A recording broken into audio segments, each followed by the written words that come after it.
कक्षा 10 भूगोल की पुस्तक समकालीन भारत भाग 2। समकालीन भारत भाग 1 आप 9th कक्षा में पढ़ चुके हैं, जिसमें हमने भारत के आकार और स्थिति, भारत का भौतिक स्वरूप, भारत की नदियों और अन्य बहुत सी चीज़ों के बारे में जाना है। तो उसी पुस्तक का ये दूसरा भाग है, समकालीन भारत भाग 2। अध्याय 1 का नाम है संसाधन और विकास, रिसोर्सेज एंड डेवलपमेंट। क्योंकि अध्याय का नाम ही संसाधन है, तो सबसे पहले हम संसाधन किसे कहते हैं यहाँ से शुरू करेंगे। ये जानना जरूरी है कि संसाधन किसे कहते हैं। बहुत ही साधारण सा अर्थ है संसाधन का, सिर्फ ध्यान से सुनने की ज़रूरत है। हमारे पर्यावरण में उपलब्ध प्रत्येक वस्तु जो हमारी आवश्यकताओं को पूरा करने में प्रयोग की जा सकती है, प्रत्येक वस्तु, लेकिन जरूरी है कि वो हमारी आवश्यकताओं को पूरा करती है। हमारे पर्यावरण में उपलब्ध प्रत्येक वस्तु जो हमारी आवश्यकताओं को पूरा करने में प्रयोग की जा सकती है, और दूसरी कंडीशन है तथा जिसको बनाने की तकनीक या प्रौद्योगिकी, जिसको हम टेक्नोलॉजी कहते हैं, उपलब्ध है, उसे संसाधन कहते हैं। बहुत ही साधारण सा अर्थ है, हमारे पर्यावरण में उपलब्ध प्रत्येक वस्तु जो हमारी आवश्यकताओं को पूरा करने में प्रयोग की जा सकती है तथा जिसको बनाने की तकनीक या प्रौद्योगिकी उपलब्ध है, उसे संसाधन कहते हैं। मुझे लगता है आपकी समझ में आ गया होगा। बहुत से लोगों का मानना है कि संसाधन प्रकृति की देन है। वो ये सोचते हैं कि जो भी चीज़ें हैं वो सब कुछ प्रकृति में विद्यमान है, लेकिन हम मान सकते हैं कि वो सब कुछ प्रकृति में विद्यमान है या उपलब्ध है, लेकिन हर चीज़ का प्रयोग हम नहीं कर सकते। इसलिए संसाधन मानवीय क्रियाओं का परिणाम। हम कह सकते हैं कि जो संसाधन जो आप किसी चीज़ को बनाते हैं वो मानवीय कार्यों का परिणाम है। हर चीज़ प्रकृति में उपलब्ध है, लेकिन अगर आपने उसको प्रयोग करने योग्य नहीं बनाया है तो उस चीज़ की कोई अहमियत नहीं। तो वास्तव में जो संसाधन है वो मानवीय क्रियाओं का परिणाम है। मानव पर्यावरण में पाए जाने वाले पदार्थों को संसाधन में परिवर्तित करते हैं और फिर उन्हें प्रयोग करते हैं। अगली बात आती है कि संसाधनों के प्रकार कितने हैं, कौन कौन से संसाधनों के प्रकार हैं, या फिर हम संसाधनों का वर्गीकरण किन किन आधारों पर कर सकते हैं। तो संसाधन कई प्रकार के होते हैं। संसाधनों का वर्गीकरण कई प्रकार से किया जा सकता है। तो हम मोटे मोटे तौर पर 4 प्रकार से संसाधनों का वर्गीकरण कर सकते हैं। पहला वर्गीकरण जो किया जाता है वो उत्पत्ति के आधार पर किया जाता है कि संसाधन पैदा कैसे हुए। दूसरा, समाप्ति के आधार पर कुछ संसाधन ऐसे होते हैं जो एक बार प्रयोग करने के बाद समाप्त हो जाते हैं, जबकि कुछ संसाधन ऐसे होते हैं जिनको हम बार बार प्रयोग कर सकते हैं।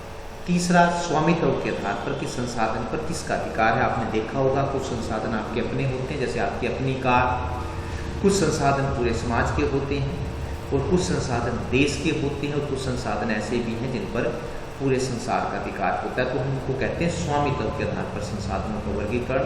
और चौथा है विकास के आधार पर कि कुछ संसाधनों का विकास हो चुका है, कुछ संसाधनों का विकास अभी नहीं हुआ है, तो इसके अलग अलग कारण रहे। तो इन 4 आधारों पर हम संसाधनों को बांट सकते हैं। अलग अलग तरह से हम इनको प्रकार से करेंगे।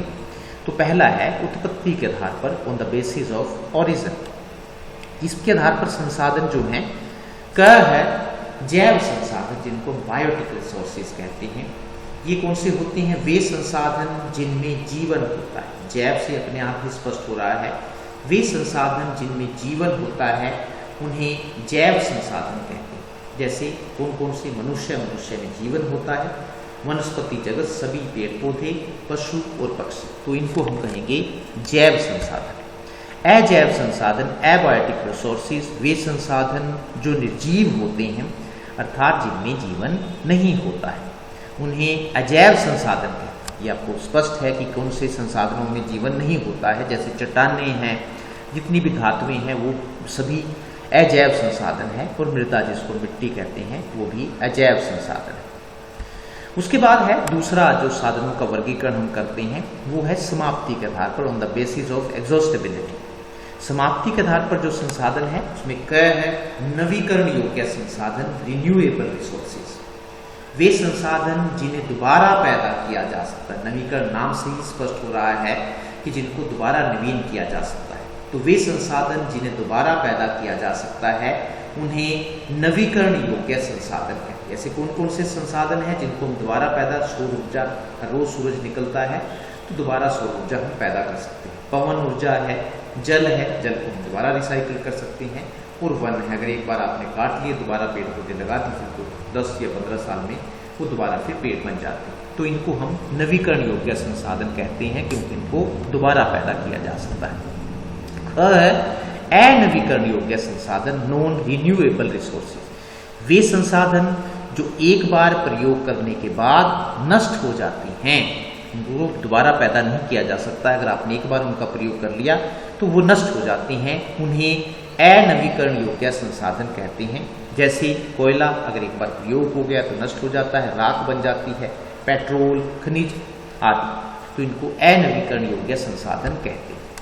उसके बाद तीसरा जो वर्गीकरण है वो है स्वामित्व के आधार, on the basis of ownership. अब स्वामित्व के आधार पर अगर हम देखें संसाधन, तो संसाधनों में पहला उसमें आएगा व्यक्तिगत संसाधन, इंडिविजुअल रिसोर्सेज, वे संसाधन जिन पर निजी व्यक्तियों का स्वामित्व या फिर निजी व्यक्तियों का अधिकार होता है आपका, या साधारण से शब्दों में हम कह सकते हैं कि जिन संसाधनों पर आपका अधिकार होता है, जिनको आप ये कहते हैं कि ये मेरी का है, तो उन्हें हम व्यक्तिगत संसाधन कहते हैं। जैसे किसान की अपनी जमीन, आपका अपना घर, आपकी अपनी कार, आपकी अपनी मोटरसाइकिल, तो ऐसे संसाधनों को हम व्यक्तिगत संसाधन कहेंगे। उसके बाद ख आता है सामुदायिक स्वामित्व वाले संसाधन, कम्युनिटी ओन रिसोर्सेज।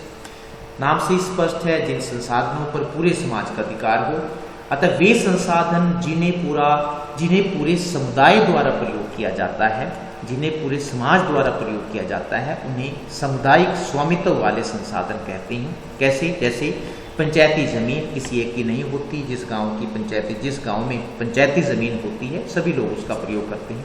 पार्क भी आपने देखे होंगे, एक के नहीं होते, सभी लोग उनमें जाते हैं। तालाब, खेल का मैदान और शमशान घाट, तो इनको हम कहेंगे सामुदायिक स्वामित्व वाले संसाधन। ग है राष्ट्रीय संसाधन, यानी कि जिन पर देश का अधिकार होता है। फिर भी आपके लिए इसको स्पष्ट कर लेते हैं। एक देश में पाए जाने वाले सभी संसाधनों को, एक देश में पाए जाने वाले सभी संसाधनों को राष्ट्रीय संसाधन कहते हैं।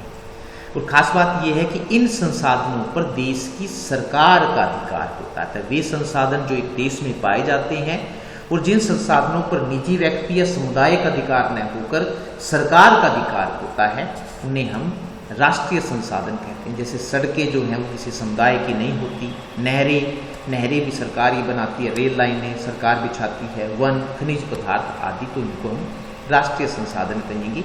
राष्ट्रीय संसाधनों की एक बात और भी है कि सरकार जनता के कल्याण के लिए व्यक्तिगत संसाधनों को भी अपने अधिकार में ले सकती है। व्यक्तिगत, यदि किसी व्यक्ति की अपनी जमीन है तो सरकार को लगता है कि जनता के कल्याण के लिए वहाँ कुछ किया जाना है, रेल लाइन बिछानी है, तो ऐसी स्थिति में सरकार उस व्यक्ति की जमीन ले सकती है। जैसे यदि सरकार को कोई सड़क या रेल लाइन बनानी है तो वह लोगों की जमीन ले सकती है, और ऐसी स्थिति में वो लोगों का संसाधन नहीं रहता बल्कि राष्ट्रीय संसाधन बन जाता है। इसके अलावा यदि किसी देश के साथ समुद्र लगता है, अगर लगता है तो 12 मील, ये 12 मील का मतलब है 22.2 किलोमीटर तक का समुद्र, और उसमें पाए जाने वाले सभी संसाधन उस देश के होते हैं यदि किसी देश के साथ समुद्र लगता है।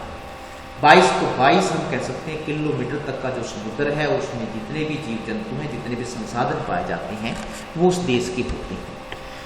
और घ इसमें आता है अंतर्राष्ट्रीय संसाधन, वे संसाधन जिन पर पूरे विश्व का अधिकार, एक देश का नहीं बल्कि पूरे विश्व का अधिकार होता है, उन्हें अंतर्राष्ट्रीय संसाधन कहते हैं। जैसे खुले समुद्र आदि, जो खुला समुद्र है सिर्फ 22 किलोमीटर तक का समुद्र एक देश का होता है, यदि उसकी सीमा समुद्र से लगती है उसके बाद जितना समुद्र बचता है उस पर पूरे संसार का या पूरे विश्व का अधिकार होता है। उसके बाद चौथा जो वर्गीकरण किया जाता है संसाधनों का वो है विकास के आधार पर, on the basis of development. On the basis of development के आधार पर अगर हम देखें तो उसमें आता है, पहला है संभावी संसाधन, को ध्यान से समझ लेना जरूरी है। पोटेंशियल रिसोर्सेज ये कौन से होते हैं? संभावी संसाधन, नाम से ही पता लग रहा है संभावना जितनी, तो वे संसाधन जो किसी क्षेत्र में पाए जाते हैं लेकिन जिनका अभी तक प्रयोग नहीं किया गया, आपके क्षेत्र में तो पाए जा रहे हैं लेकिन जिनका अभी तक प्रयोग नहीं हुआ है, वे संसाधन जो किसी क्षेत्र में पाए जाते हैं लेकिन जिनका अभी तक प्रयोग नहीं किया गया है, उन्हें संभावी संसाधन कहते हैं। उदाहरण के लिए राजस्थान और गुजरात में सौर ऊर्जा और पवन ऊर्जा के संसाधन तो बहुत अधिक हैं लेकिन वहाँ उनका सही ढंग से विकास नहीं हो पाया। राजस्थान आप जानते हैं गर्मी बहुत ज़्यादा पड़ती तो वहाँ सौर ऊर्जा या फिर हवाएं भी चलती हैं तो पवन ऊर्जा की ज़्यादा संभावनाएं हैं, लेकिन इतना होने के बाद भी वहाँ पर इन संसाधनों का सही प्रकार से विकास नहीं हो पाया है।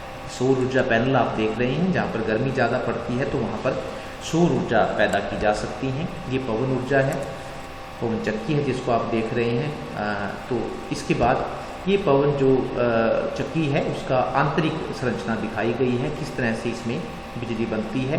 अंदर ही एक जनरेटर लगा होता है, तो जब ये पंख घूमते हैं तो इससे जनरेटर भी घूमता है और जनरेटर घूमने से बिजली बनती है। उसके बाद ख है विकसित संसाधन, डेवलप्ड रिसोर्सेज, वे संसाधन जिनका सर्वेक्षण किया जा चुका है तथा जिनकी मात्रा भी तय की जा चुकी है, जिनका सर्वेक्षण हो गया है कि यहाँ पर इस क्षेत्र में ये संसाधन पाया जाता है और इतनी मात्रा में पाया जाता है, तो उन्हें हम कहेंगे विकसित संसाधन।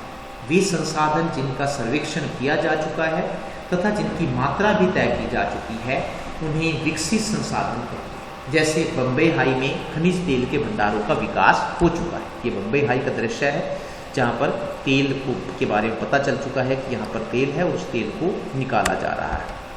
संसाधनों का विकास कैसे किया जाए, अगला प्रश्न ये पैदा होता है कि जो ये संसाधन पाए जाते हैं इनका विकास कैसे किया जाए। संसाधन मनुष्य के जीवन यापन के लिए बहुत ज़रूरी हैं। पहले यह माना जाता था कि संसाधन प्रकृति की देन, तो शुरू में लोगों ने यही सोचा कि सब कुछ प्रकृति में है इसलिए ये कभी खत्म नहीं है, प्रकृति ने भरपूर मात्रा में दे रखी हैं, तो लोगों की ये ख्याल। इस सोच का परिणाम यह हुआ कि लोगों ने इनका अंधाधुंध उपयोग करना शुरू कर दिया। संसाधनों का अंधाधुंध प्रयोग करने से कई समस्याएं पैदा हो गई हैं। जैसे क्या हुआ है कि कुछ लोगों के लालच से संसाधन खत्म होने लगे। जब आप किसी चीज़ का ज़रूरत से ज़्यादा प्रयोग करोगे और लालच में आकर प्रयोग करोगे तो ऐसी स्थिति में वो चीज़ खत्म होती है। तो संसाधनों का अंधाधुंध प्रयोग करने के कारण जो है, जो परिणाम या जो समस्याएं पैदा हुई हैं वो कई हैं। कुछ लोगों के लालच से संसाधन खत्म होने लगे हैं और एक और है संसाधन समाज के कुछ लोगों के हाथों में आ गए हैं, जिसके कारण समाज दो हिस्सों में बंट गया। एक साधन संपन्न लोग हैं जिनको हम अमीर लोग कहते हैं और दूसरे संसाधन विहीन लोग हैं जिनको गरीब लोग कहते हैं। ऐसा जो हुआ है वो संसाधनों का अंधाधुंध प्रयोग करने से हुआ है। समाज दो वर्गों में बंट गया है। एक अमीर लोग हैं जिनके पास संसाधनों की भरमार है और एक गरीब लोग हैं जिनके पास संसाधन नहीं। तीसरा, संसाधनों के अंधाधुंध शोषण से पर्यावरण संकट भी पैदा हो गया है। जैसे गर्म होती पृथ्वी जिसको हम भूमंडलीय तापन या ग्लोबल वार्मिंग कहते हैं, ओजोन परत में छेद, पर्यावरण प्रदूषण, ये सारे जो चीज़ें हैं जिसके कारण पर्यावरण को नुकसान पहुंचा है वो वास्तव में संसाधनों के अंधाधुंध प्रयोग के कारण ऐसा हुआ है। इसके मानव जीवन की गुणवत्ता और विश्व शांति को बनाए रखने के लिए संसाधनों का समाज में न्याय संगत बंटवारा करना जरूरी हो गया है। यदि कुछ ही व्यक्तियों तथा देशों द्वारा संसाधनों का वर्तमान दोहन जारी रहता है, इसी प्रकार से यदि प्रयोग करते रहे तो इससे हमारी पृथ्वी का भविष्य खतरे में पड़ सकता है। अतः संसाधनों का सही उपयोग करने के लिए सतत पोषणीय विकास का सुझाव दिया था। अगर हम चाहते हैं कि संसाधनों का सही प्रयोग हो तो एक सतत पोषणीय विकास का सुझाव हम दे सकते हैं।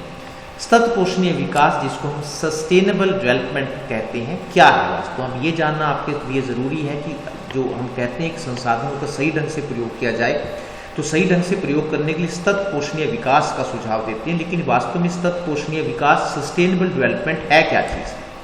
सतत पोषणीय विकास का अर्थ ऐसे विकास से है जिसमें पर्यावरण को नुकसान पहुंचाए बिना, समझ रहे होंगे आप अच्छी तरह से, ऐसे विकास से है जिसमें पर्यावरण को नुकसान पहुंचाए बिना संसाधनों का प्रयोग इस प्रकार से करना है ताकि वर्तमान पीढ़ी की आवश्यकताएं भी पूरी हो सकें और आने वाली पीढ़ियों के लिए भी ये संसाधन बचे। आपने किसी संसाधन का इस प्रकार से प्रयोग करना है ताकि आपकी आवश्यकताएं, अंधाधुंध प्रयोग नहीं करना है, इतना प्रयोग करना है ताकि आपकी आवश्यकताएं पूरी हो सके और आने वाली पीढ़ियों के लिए भी ये संसाधन बचे। भाग 2 हम नेक्स्ट टाइम करेंगे। धन्यवाद।